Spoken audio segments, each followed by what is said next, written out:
Mes amis, Jésus a tellement aimé chacune de ces personnes, c'est qu'il donne sa vie à la croix pour elle. Il donne sa vie pour Judas, il donne sa vie pour ses amis du Sanhédrin, il donne sa vie pour Pierre, il donne sa vie pour Pilate, il donne sa vie pour toi, il donne sa vie pour moi, parce que Dieu a tant aimé le monde qu'il a donné. Et ça, c'est incroyable, parce que je réalise du coup, dans toutes ces stations que l'on vient de voir, que moi qui me croyais victime, en fait, je suis une des raisons pour laquelle Jésus est mort à la croix. Le châtiment qui aurait dû tomber sur moi, ma séparation d'avec le Père est tombée sur lui. Alors laissez-moi juste vous dire une phrase. Soit tu es debout et tu fais le fier, soit tu es à genoux et tu t'allonges devant Jésus. Et au lieu de dire « Je suis fort et j'ai besoin de rien », tu dis « Je m'abandonne ». Et je déclare dans le nom du Seigneur Jésus-Christ que là où le diable a cru voir chez toi une femme faible, là où l'ennemi a cru voir chez toi une femme faible, là où même parfois des hommes, des gens ont vu chez toi une femme faible et insignifiante, la puissance du Seigneur est sur toi, ma sœur, et l'onction du Saint-Esprit pour remporter de grandes victoires et de grandes batailles, et tu vas te lever dans la prière. Ta victoire, elle se situe dans la prière. Ton arme, c'est la prière. Ton arme, ce n'est pas comme à l'époque un marteau. Ton arme, ce n'est pas un pieu, mais ton arme, c'est la parole de Dieu. C'est l'épée de l'Esprit. C'est l'épée de l'Esprit dans ta main. C'est l'épée de l'Esprit dans ta bouche. Alors, ma sœur, oui, alors que tu es appelée par le Seigneur, déclare au nom de Jésus-Christ que tu es un soldat dans l'armée du Seigneur.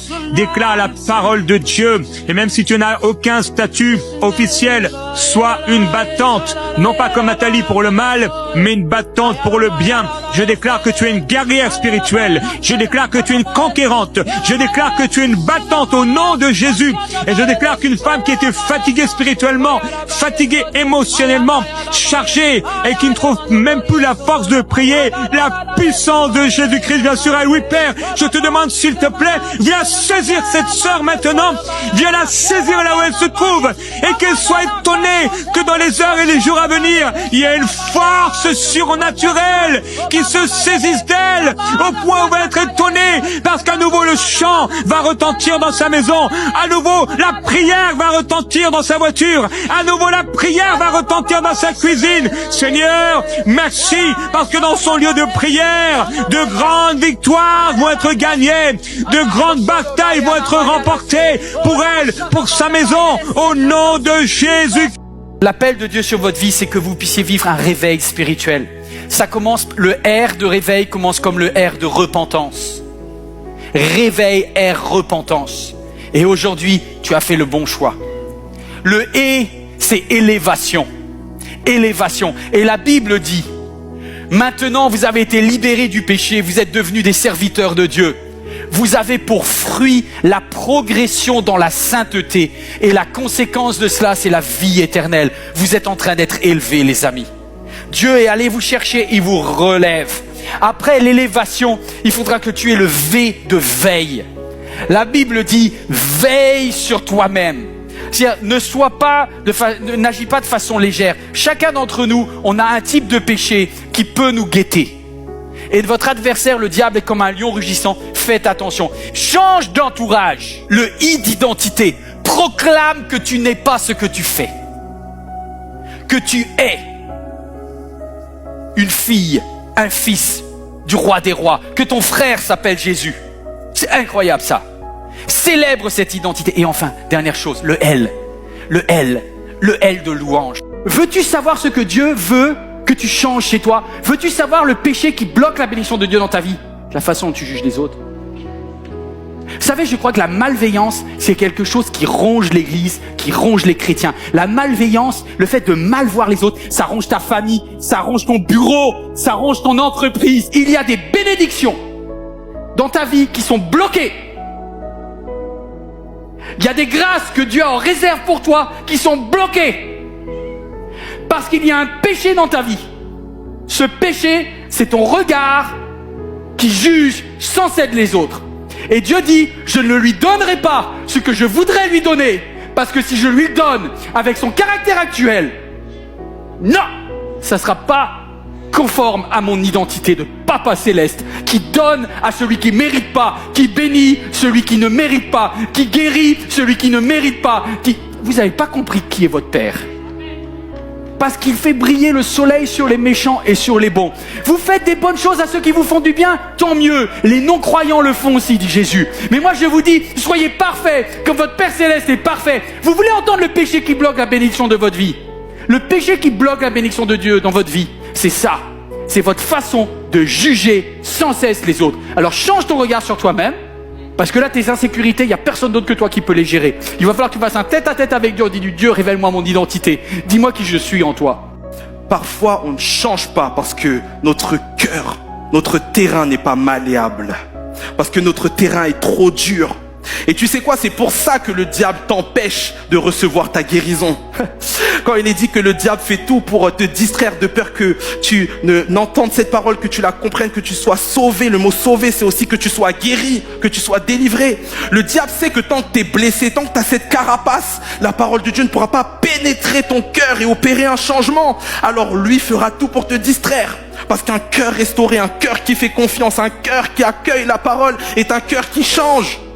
C'est pour ça qu'il fait tout, qu'il empêche ta restauration. Écoute, ce qui est dur se casse, ce qui est malléable se façonne. La Bible parle de nous comme de l'argile et Dieu comme le divin potier.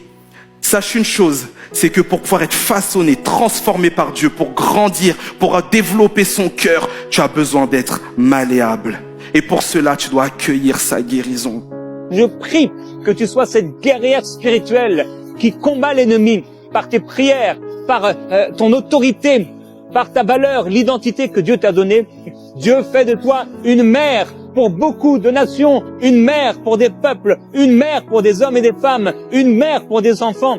Une femme prophétesse qui prophétise pour sa maison, qui prophétise pour les siens, qui prophétise pour ceux que Dieu lui a donnés, qui prophétise pour toutes les personnes qui vont être envoyées envers toi dans ta vie, pour que Dieu parle, parce qu'ils ont besoin de consulter l'Éternel. Et je prie que tu puisses avoir la parole de Dieu dans ta bouche, d'être des femmes de vision. Je prie que la parole de l'Éternel leur soit donnée, leur soit communiquée. Je prie qu'elles puissent voir, qu'elles puissent discerner dans l'esprit ce que tu veux leur dire, ce que tu veux communiquer. Je prie qu'elles soient ces femmes qui enfantent la vision.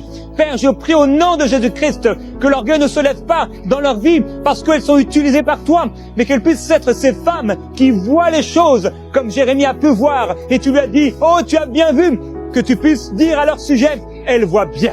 Que dans le nom du Seigneur Jésus-Christ, tu puisses être soumise à Dieu et que tu puisses être une femme de conviction qui tient ferme. Tu deviennes une femme de valeur, une femme sur qui on peut compter, pas une femme qui tombe dans le péché, mais que tu sois une femme de conviction. Tu te tiens sur la parole de Dieu. Tu crois en Dieu. Père, je prie pour ces femmes maintenant, qu'elles deviennent ces femmes de conviction. Seigneur, qu'elles portent, Seigneur, oui, la semence de la bénédiction. Et que s'il y avait des mauvaises semences qui ont été semées en elles, que ces semences, Seigneur, s'en aillent. Au nom du Seigneur Jésus-Christ.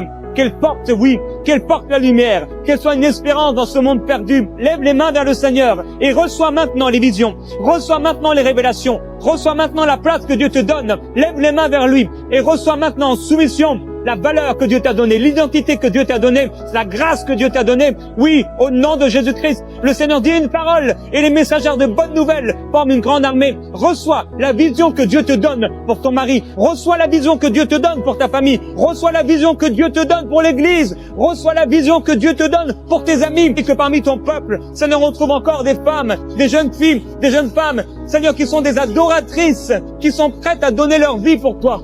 Qui sont des femmes, Seigneur, de Dieu, qui se donnent et qui donnent pour ton royaume, qui se donnent pour la cause de l'évangile et qui t'offrent un parfum de grand prix. Et je prie que tu sois cette femme de foi au nom de Jésus-Christ qui croit en la parole de Dieu. Je prie que tu crois ce que Dieu met dans ton cœur. Et je prie que tu sois cette femme qui croit encore quand les autres ne croient plus. Que tu sois cette femme qui avance et qui marche par la foi. Tu continues à croire même quand il n'y a pas d'espérance, même quand il n'y a rien qui te dit que c'est là, même que tu es encore dans les ténèbres. Tu es cette femme qui croit et tu continues de croire. Tu continues d'avancer comme Abraham qui continue de croire et d'espérer alors qu'il n'y avait aucune espérance, alors qu'il n'y avait rien sur lequel il pouvait appuyer sa foi. Je prie qu'au nom de Jésus-Christ, si Dieu te dit que tu porteras un enfant, eh bien tu le porteras. Crois et tu verras la gloire de Dieu, qu'il en soit ainsi au nom de Jésus-Christ. C'est dans la présence de Dieu que tu développes ton identité. C'est dans la présence de Dieu que tu entends la voix de Dieu pour pouvoir continuer le chemin. Et peut-être que tu cherches Dieu parce que tu as un vide en toi, tu es angoissé. Tu es sur la bonne voie, tu es au bon endroit aujourd'hui. Là, maintenant, tu es au bon endroit. Cherche Dieu et tu trouveras Jésus. N'attends pas la fin de ta vie pour chercher Dieu. Cherche Dieu aujourd'hui.